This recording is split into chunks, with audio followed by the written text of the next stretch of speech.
Olá, irmãos amados e interessados em conhecer as verdades bíblicas. Que bom estarmos juntos novamente. Você se considera um verdadeiro cristão? Então, você acredita em tudo que a Bíblia diz?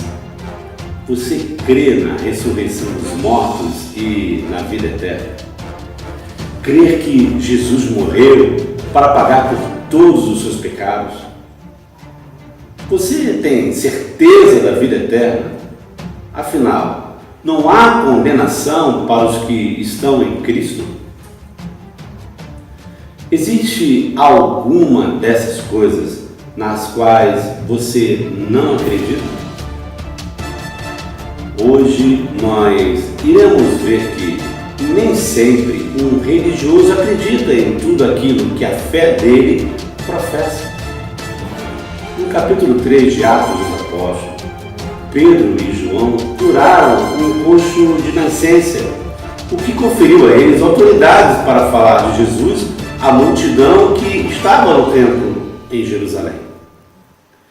Falavam eles ainda ao povo quando sobrevieram os sacerdotes, o capitão do templo e os saduceus. Os sacerdotes, os saduceus, eram mestres da lei, homens religiosos e autoridades em tudo que se refere à fé judaica e ao Deus de Israel. Porém, eles ficaram ressentidos por Pedro e João ensinarem o povo e anunciarem em Jesus a ressurreição dentre os mortos. Os saduceus não acreditavam em ressurreição, nem em anjos. Então, mesmo com as provas incontestáveis, eles não queriam que o povo ouvisse que Jesus, a quem eles mataram, ressuscitou e que existe esperança de ressurreição e vida eterna para aqueles que creem em Jesus. Mas como eles podiam não acreditar em ressurreição se a palavra de Deus é clara quanto a esse acontecimento? Como podiam eles ocupar a posição de mestres da lei, sacerdotes e principais da religião judaica, se não criam no básico? Amados irmãos, nem sempre um religioso ensina e acredita em tudo que a fé dele professa. Nessa ocasião, as multidões no templo estavam seguindo os ensinos e a direção que os anciões, sacerdotes e escribas lhe davam, sem se importar com a verdadeira fé contida na palavra de Deus.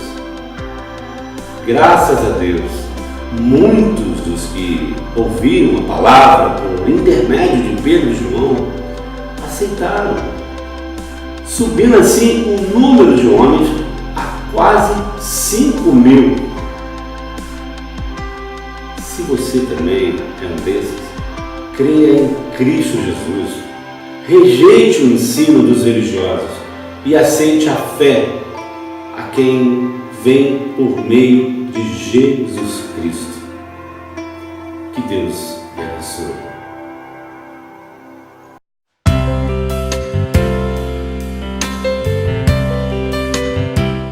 Olá, irmãos amados e interessados em conhecer as verdades bíblicas. Você já foi constrangido entre os homens em razão da sua fé? Você já sentiu-se intimidado, envergonhado ou diminuído por compartilhar a sua fé em Jesus Cristo e pessoas reputadas como doutores, mestres, eruditos, alguns deles até ilustres cristãos, tentarem calar a sua boca porque você é iletrado, inculto, simplório, despreparado? E essas pessoas ainda consideram que estão fazendo um favor, afinal de contas, estão impedindo que você passe por um tolo ou por um louco.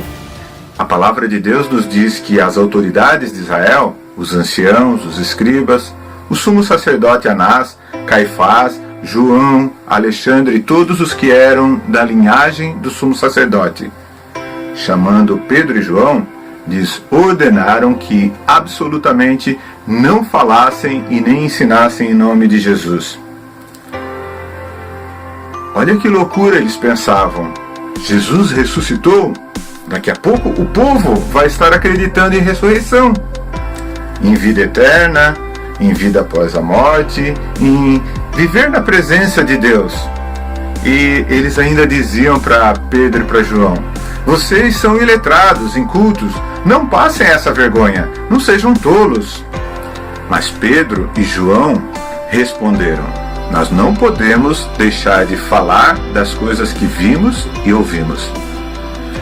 Diante das autoridades estava um homem coxo de nascença, que, estando já com 40 anos de idade, foi milagrosamente curado, e eles nada podiam dizer ao contrário. O coxo era conhecido de todos eles. Eles não podiam negar, e esse sinal notório foi manifesto a todos os habitantes de Jerusalém. Quando perguntaram a Pedro e João com que poder ou em nome de quem fizestes isso, a resposta foi: em nome de Jesus Cristo, o Nazareno, a quem vós crucificastes e a quem Deus ressuscitou dentre os mortos. Sim, em seu nome é que este está curado perante vós. Este Jesus é pedra rejeitada por vocês. Vocês, as autoridades, os religiosos, principais da religião judaica. Vocês que deveriam ser os construtores da fé, mas vocês estão rejeitando aquele a quem Deus escolheu para ser a pedra principal desta construção. Pedro ainda acrescenta: e não há salvação em nenhum outro, porque abaixo dos céus não existe nenhum outro nome dado entre os homens pelo qual importa que sejamos salvos. Irmão, você crê que Jesus é o único Salvador? Que Ele morreu naquela cruz para pagar por todos os seus pecados? Que pela fé em o nome de Jesus você tem a certeza da salvação e a vida eterna? Então, fale disso. Mesmo que alguns digam: você tem que fazer isso ou dar aquilo, se você não fizer as obras da religião, você não poderá ser salvo, mesmo tendo a fé em Jesus. Não seja tolo, eles dizem. Você acha que só a fé em Jesus Cristo, sem o rigor e os rituais de uma religião, sem a perseverança em obras, poderá salvá-lo? Para que não haja maior divulgação do único meio pelo qual importa que sejamos salvos, você será ameaçado, será humilhado e constrangido a não mais falar de Jesus a quem quer que seja. A nossa resposta deve ser a mesma de Pedro e João. Julgai se é justo diante de Deus ouvir vocês e não ouvir a Deus? Nós não podemos deixar de falar das coisas que nós vimos e ouvimos.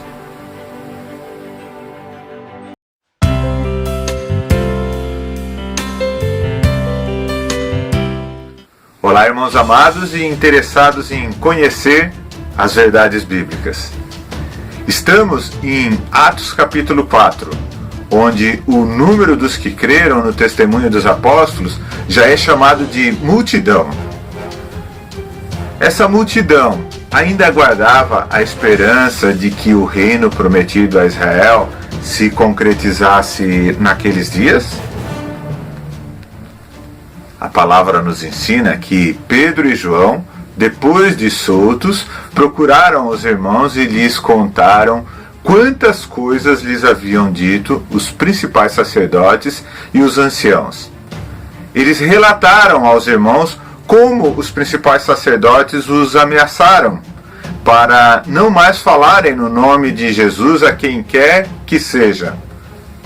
Porém, não tendo motivo para mantê-los presos, os soltaram. Os irmãos, a uma só voz, elevaram uma oração a Deus.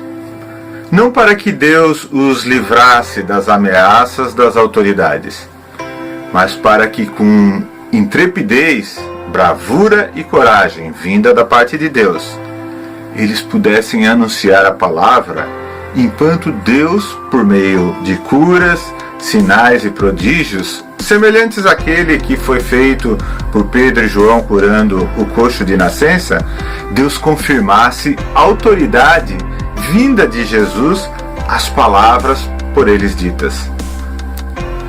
Eles sabiam que um período de grande tribulação lhes aguardava antes da chegada do reino, e o Senhor Jesus já lhes havia alertado.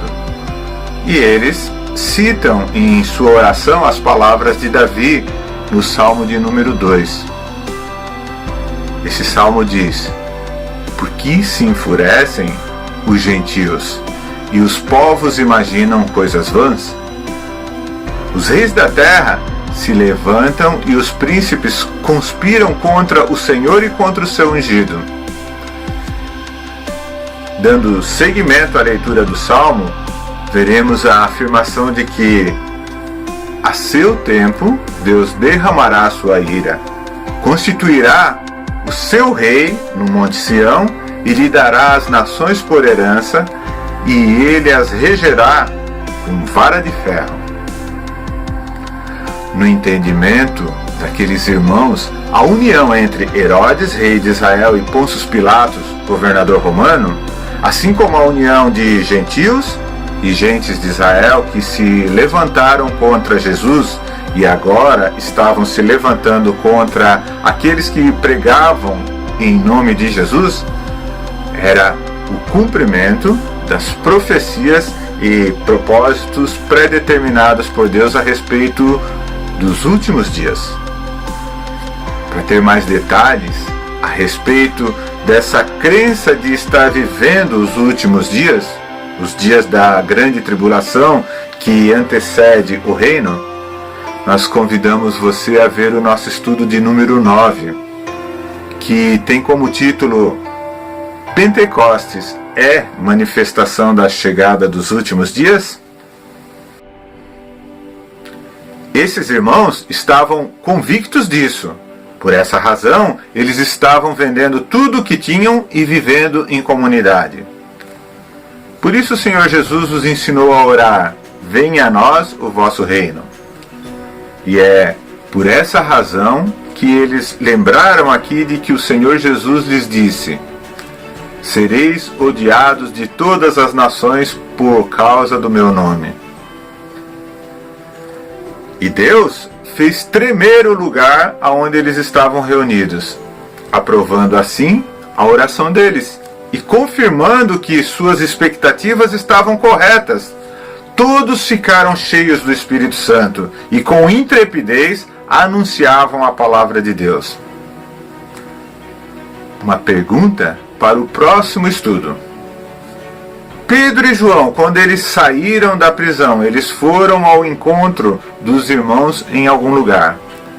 Que lugar era esse? Eles já tinham um lugar diferenciado da religião judaica, onde eles faziam as suas reuniões?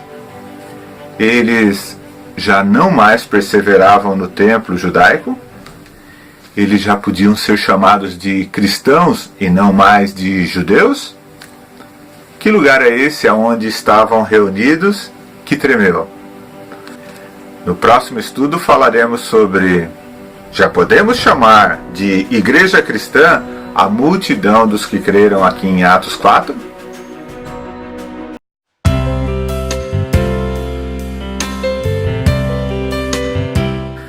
Olá, irmãos amados e interessados em conhecer as verdades bíblicas. Pedro e João haviam sido presos e interrogados pelas principais autoridades de Israel em virtude da cura de um coxo de nascença. Depois de soltos, eles procuraram os irmãos. Neste lugar onde os irmãos estavam reunidos, eles fizeram uma oração. E após essa oração, tremeu o lugar. Que lugar era esse onde eles estavam reunidos? A resposta para essa pergunta será importante para o nosso estudo de hoje, porque estaremos argumentando se já podemos chamar de igreja cristã a multidão dos que creram aqui em Atos, no capítulo 4. No estudo de número 4, que tem o título de Quando começou a Igreja de Cristo, nós propusemos que, de uma maneira ampla e geral, o termo cristão significa seguidor de Cristo. Então, quando Jesus disse a Pedro e a André: "Vinde após mim, e eu vos farei pescadores de homens", deixando eles as redes e seguindo a Jesus, eles foram os primeiros cristãos, os primeiros seguidores de Cristo. Mas todos os seguidores de Cristo mencionados nos evangelhos também eram seguidores da religião judaica. O próprio Senhor Jesus era judeu e cumpridor de todos os preceitos e ritos da lei judaica. Então, quando nós diferenciamos o judaísmo do cristianismo, estamos dando um sentido semântico a essa palavra, que agora define um conceito mais particular e restrito, um significado teológico que representa um grupo de pessoas distinto daquele grupo que chamamos de judeus, com um conjunto de crenças e comportamentos que os diferencia. Então, a igreja cristã ela passa a existir quando ela deixa de ser judaísmo. Mas quando o cristianismo deixou de ser judaísmo? Aqui, em Atos, no capítulo 4, nós podemos propor que o lugar onde eles estavam reunidos era talvez a casa de Maria, a mãe de João, cognominado Marcos, para onde Pedro, em uma outra ocasião, ele foi após sair da prisão. E essa casa, possivelmente, ela pode ser a mesma aonde o Espírito Santo desceu sobre eles no dia de Pentecostes. E era um lugar onde muitas pessoas congregavam e oravam. Nesse caso, essa casa, ela poderia ser considerada como o primeiro local de reunião aonde os crentes se reuniam como igreja, fora do templo e das sinagogas. Mas a palavra de Deus nos diz que eles perseveravam diariamente no templo, que costumavam todos reunir-se de comum acordo no pórtico de Salomão. Então, um bom lugar para procurar os irmãos era no templo. E não haveria problema nenhum em afirmar que Pedro e João os encontraram lá no templo e, após terem orado, o lugar do templo aonde eles estavam reunidos tremeu. Em Atos, no capítulo 4, versículo 31, nos diz que todos ficaram cheios do Espírito Santo e com intrepidez anunciavam a palavra de Deus.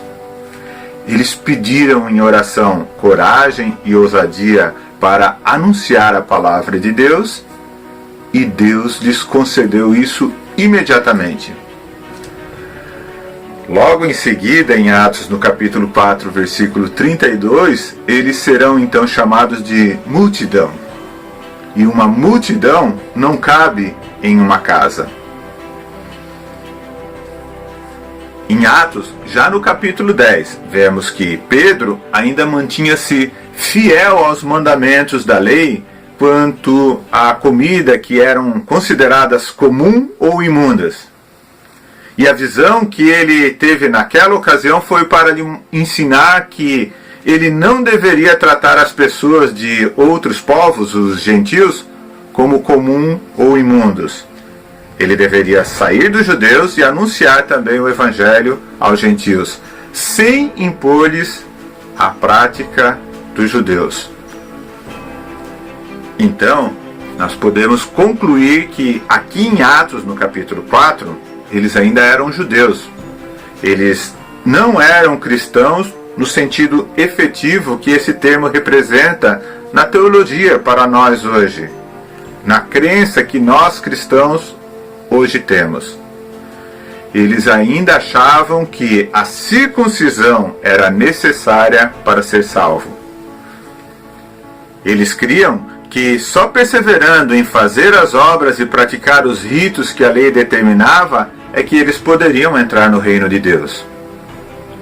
E Deus confirmou isso para eles. No próximo estudo nós iremos ver que eles estavam vendendo tudo e tendo tudo em comum para ganhar o reino de Deus. E também vamos ver o que aconteceria com quem não fizesse isso. Até o próximo estudo.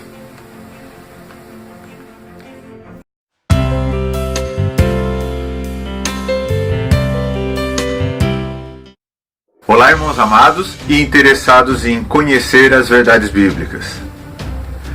A conduta dos primeiros convertidos em Atos de vender terras ou casas e depositar aos pés dos apóstolos o valor correspondente fazia parte do ensino de Jesus? E se fazia parte do ensino de Jesus, seria correto exortar os irmãos nos dias de hoje a ter a mesma conduta? Em Atos, no capítulo 4, onde nós estamos estudando, a palavra de Deus nos descreve que ninguém considerava exclusivamente sua nenhuma das coisas que possuía. Tudo, porém, lhes era comum. Nenhum necessitado havia entre eles, porquanto os que possuíam terras ou casas, vendendo-as, traziam os valores correspondentes e depositavam aos pés dos apóstolos, então se distribuía a qualquer um à medida que alguém tinha necessidade. Ele chega a dar o exemplo de um homem chamado José, a quem os apóstolos deram o sobrenome de Barnabé, como tivesse um campo, vendendo-o, trouxe o preço e o depositou aos pés dos apóstolos. Obviamente, a oferta de Barnabé foi espontânea. Ninguém o obrigou a fazer. E se ele conservasse o campo para si, esse campo seria seu. Mas todos estavam fazendo isso. E todos estavam cheios do Espírito Santo. Não era o Espírito Santo que estava constrangendo eles a vender os seus bens e terem tudo em comum? Jesus não havia também ordenado eles a fazer isso? Então o que Jesus quis dizer com se queres ser perfeito, vai, vende os teus bens, dá o dinheiro aos pobres e terás um tesouro no céu? E quando os apóstolos disseram, nós tudo deixamos e te seguimos, que será, pois, de nós? Jesus respondeu, vós vos assentareis em 12 tronos para julgar as 12 tribos de Israel. E todo aquele que tiver deixado casas, irmão, irmã, pai, mãe, ou filhos, ou campos, por causa do meu nome, receberá muitas vezes mais e herdará a vida eterna. Em nosso estudo de número 15, já afirmamos que os discípulos estavam vendendo tudo o que tinham e tendo tudo em comum por orientação do Espírito. E que o Senhor Jesus já havia lhes alertado dessa necessidade.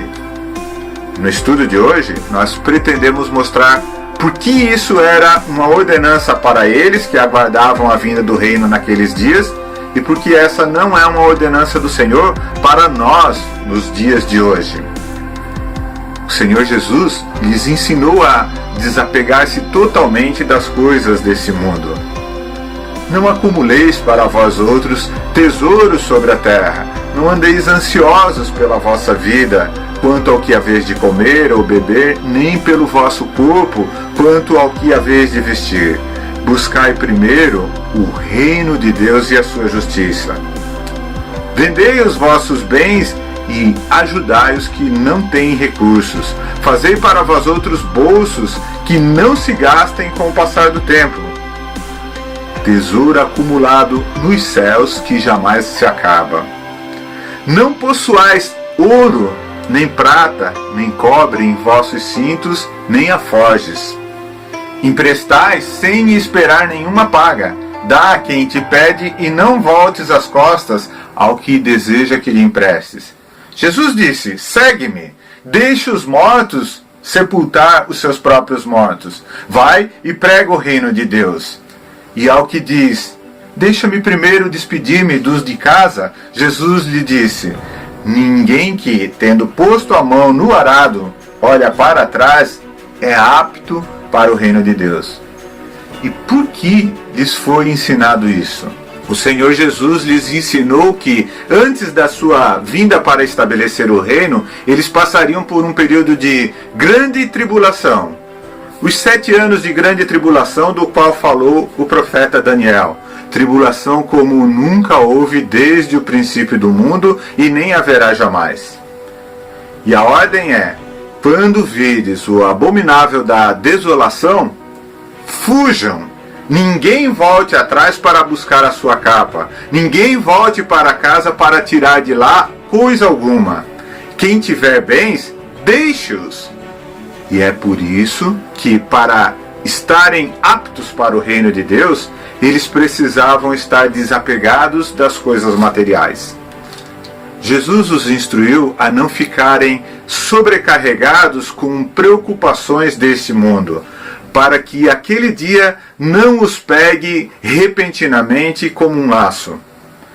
Também ensinou que o reino dos céus é semelhante a um tesouro oculto no campo, o qual certo homem, tendo-o achado, o escondeu e, transbordante de alegria, ele vai e vende tudo o que tem e compra aquele campo. O reino dos céus é também semelhante a um que negocia e procura boas pérolas, e, tendo achado uma pérola de grande valor, ele vende tudo o que possui e compra aquela pérola.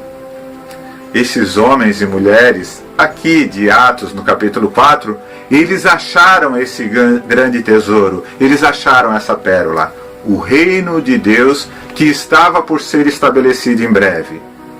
E sabiam que valor nenhum tinha nada do que eles possuíam. Por isso, vendendo tudo, eles tinham tudo em comum, para suportarem juntos o período da grande tribulação, ao qual eles iriam enfrentar. E depois de vencer tudo isso, eles recebessem por recompensa o reino. No próximo estudo, o de número 29, falaremos mais sobre isso. Responderemos: por que nem o reino e nem a grande tribulação esperados nesses dias veio? Porque a nós é dito: pela graça sois salvos mediante a fé. Isso não vem de vós, é dom de Deus, não de obras, para que ninguém se glorie. E para eles foi dito: o reino dos céus é tomado por esforço, e os que se esforçam se apoderam dele. Porque a nós foi dito: o homem é justificado pela fé, independentemente das obras da lei, e para eles foi dito: se a vossa justiça não exceder em muito a dos escribas e fariseus, jamais entrareis no reino dos céus. Porque para nós foi dito: se com a tua boca confessares a Jesus como Senhor, e em teu coração creres que Deus o ressuscitou dentre os mortos, serás salvo. E a eles foi dito: ainda uma coisa te falta. A si mesmo se negue, tome a sua cruz e siga-me. Não perca o estudo de número 29.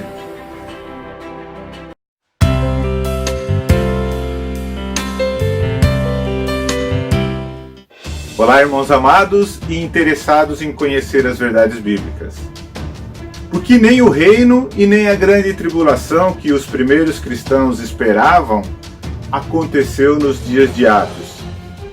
Porque a nós é dito: pela graça sois salvos mediante a fé, e isso não vem de vós, é dom de Deus. E para eles foi dito: o reino dos céus é tomado por esforço, e os que se esforçam se apoderam dele. Porque a nós é dito: o homem é justificado pela fé independentemente das obras da lei. E para eles foi dito: se a vossa justiça não exceder em muito a dos escribas e dos fariseus, jamais entrareis no reino de Deus. Porque a nós nos é dito: se com a tua boca confessares a Jesus como Senhor, e em teu coração creres que Deus o ressuscitou dentre os mortos, serás salvo. E a eles foi dito: ainda uma coisa falta. A si mesmo se negue, tome a sua cruz e siga-me. No último estudo, o estudo de número 28, nós expusemos que os primeiros convertidos do livro de Atos estavam vendendo tudo o que tinham e vivendo, tendo tudo em comum, preparando-se para a grande tribulação, que é um período de 7 anos de governo de Satanás que antecede o reino de Cristo, e onde judeus crentes serão severamente perseguidos, maltratados e mortos por causa do testemunho de Cristo. Eles serão forçados a negar o Senhor e aceitar a aliança com o príncipe deste mundo. Por isso, para conseguir perseverar até o fim e receber como recompensa o reino, os crentes de Atos foram conduzidos pelo Espírito Santo e também orientados pelo Senhor Jesus a se desfazer de todas as amarras desse mundo: bens, família, negócios, terras.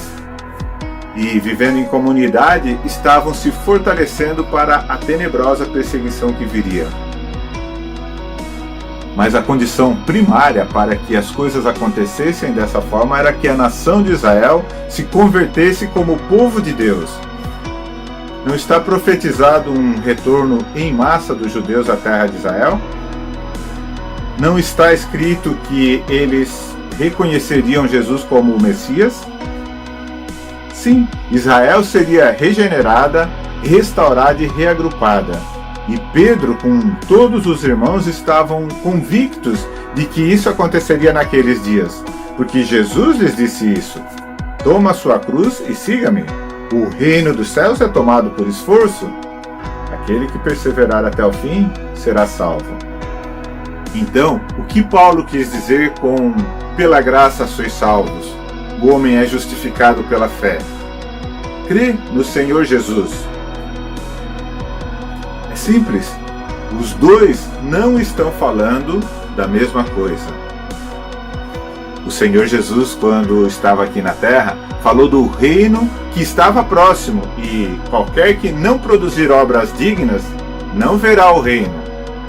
Paulo, por revelação do próprio Senhor Jesus glorificado, falou de justificação de pecados mediante o sangue redentor do nosso Senhor Jesus Cristo. Então Jesus, aqui na terra, pregando o reino, falou: nem todo que me diz Senhor, Senhor, entrará no reino dos céus. E Jesus, ressuscitado e glorificado, falou: se com a tua boca confessares a Jesus como Senhor, serás salvo. Estamos falando de duas coisas distintas. Mas a salvação pela graça, mediante a fé, não foi pregada nos 4 livros que chamamos de os 4 evangelhos? Não.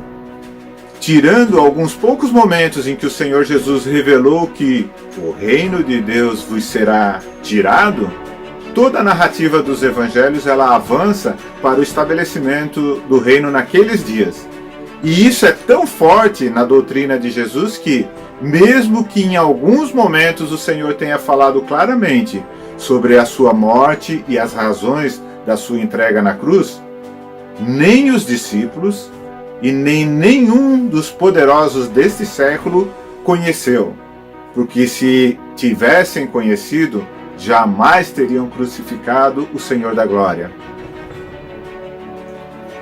Durante o estudo do livro de Atos que estamos fazendo, por diversas vezes nós apelamos para que você, amigo ouvinte, aceite Jesus como Senhor da sua vida. Creia que Ele é o seu único e suficiente Salvador. Ele morreu na cruz para pagar por todos os seus pecados.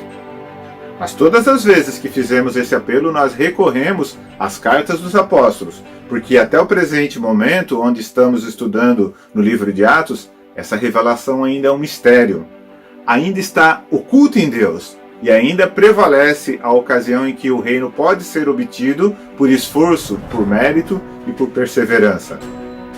O reino lhe será tirado. Não porque Deus rejeitará o seu povo, mas porque Deus será rejeitado pelo seu povo. E porque eles pecaram rejeitando Deus, a salvação veio a nós, gentios, para pô-los em ciúmes. E quem diz isso é o apóstolo dos gentios que em breve aparecerá aqui no nosso estudo do livro de Atos. Ele será levantado por Cristo para pregar a nós o evangelho da graça de Deus. Fique conosco. Nos próximos capítulos nós presenciaremos a rejeição de Israel e a escolha de um novo apóstolo, para fazer a revelação de um novo evangelho, não mais o evangelho do reino, mas o evangelho da graça de Deus.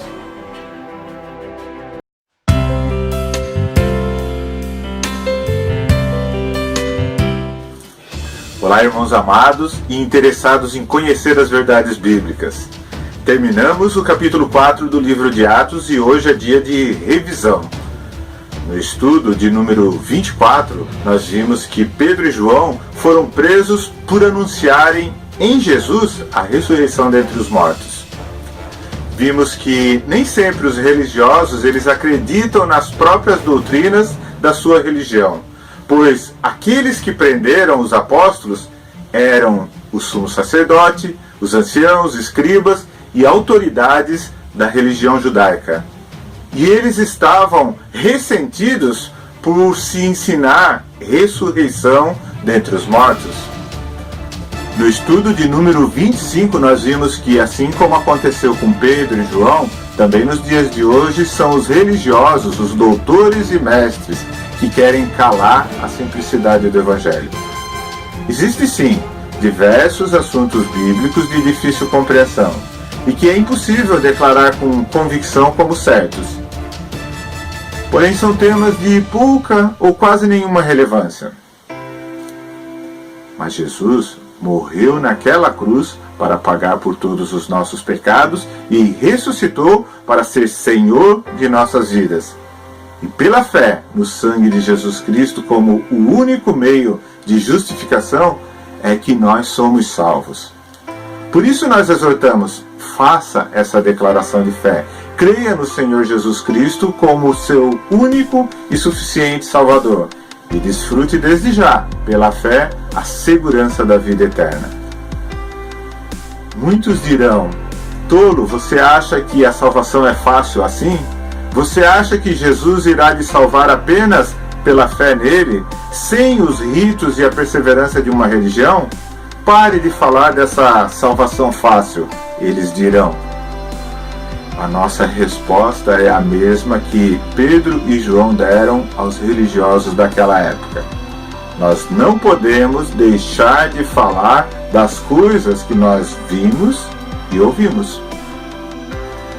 Verificamos também que essa verdade da salvação pela fé mediante o sangue derramado do nosso Senhor Jesus Cristo ainda não era a esperança anunciada pelos apóstolos. Embora Jesus já houvesse sido morto e ressuscitado, a morte de Jesus ainda era pregada como condenação para a nação de Israel. E a sua ressurreição era pregada como uma nova oportunidade de arrependimento para os judeus, de conversão e perseverança para alcançar o reino que estava por se estabelecer. E é por causa do reino que todos estavam vendendo tudo o que tinham e tinham tudo em comum, perseverando no templo e na observância da lei e em todos os ritos judaicos e nas instruções dadas por nosso Senhor Jesus Cristo quanto a como superar os 7 anos de grande tribulação que estavam por acontecer e por fim, então, por meio de muito sacrifício e esforço, alcançar o reino prometido. Isso mesmo, o reino eles alcançariam por mérito, por esforço. A salvação é pela graça, mediante a fé. São duas coisas distintas. Aquela geração de israelitas rejeitou o reino que foi ofertado. Por isso o reino foi tirado e dado a uma outra geração futura de judeus que serão obedientes. A salvação, pela fé no sangue de Jesus Cristo, é um mistério que ainda não foi revelado, mas está prestes a ser declarada. E quando isso acontecer, revelará que tanto eles quanto nós, todos fomos salvos pelo sangue do nosso Senhor Jesus Cristo vertido na cruz. Até aqueles que no Velho Testamento depositaram a sua confiança em Deus pela oferta de sacrifícios contínuos, todos foram salvos pela fé na obra do Senhor Jesus. E porque tinham a fé, essa fé produziu neles obediência aos ritos que Deus ordenara, que figuravam o único e verdadeiro sacrifício futuro. Isso mesmo, as obras humanas não salvam. As obras são fruto, consequência de uma fé genuína. No Velho Testamento, porque tinham fé na providência divina, fizeram sacrifícios em obediência a Deus. Aqui em Atos, porque tinham fé, venderam tudo o que tinham para conquistar o privilégio de alcançar o reino. Nós, nos dias de hoje, porque temos fé em Jesus Cristo, obedecemos a sua palavra para alcançar a coroa da justiça, o prêmio e galardões que Deus tem reservado para aqueles que o amam. Confie você em Jesus como seu único e suficiente Salvador. E seja por Deus conduzido às boas obras, as quais o próprio Deus preparou de antemão para que andássemos nelas. Olá, irmãos.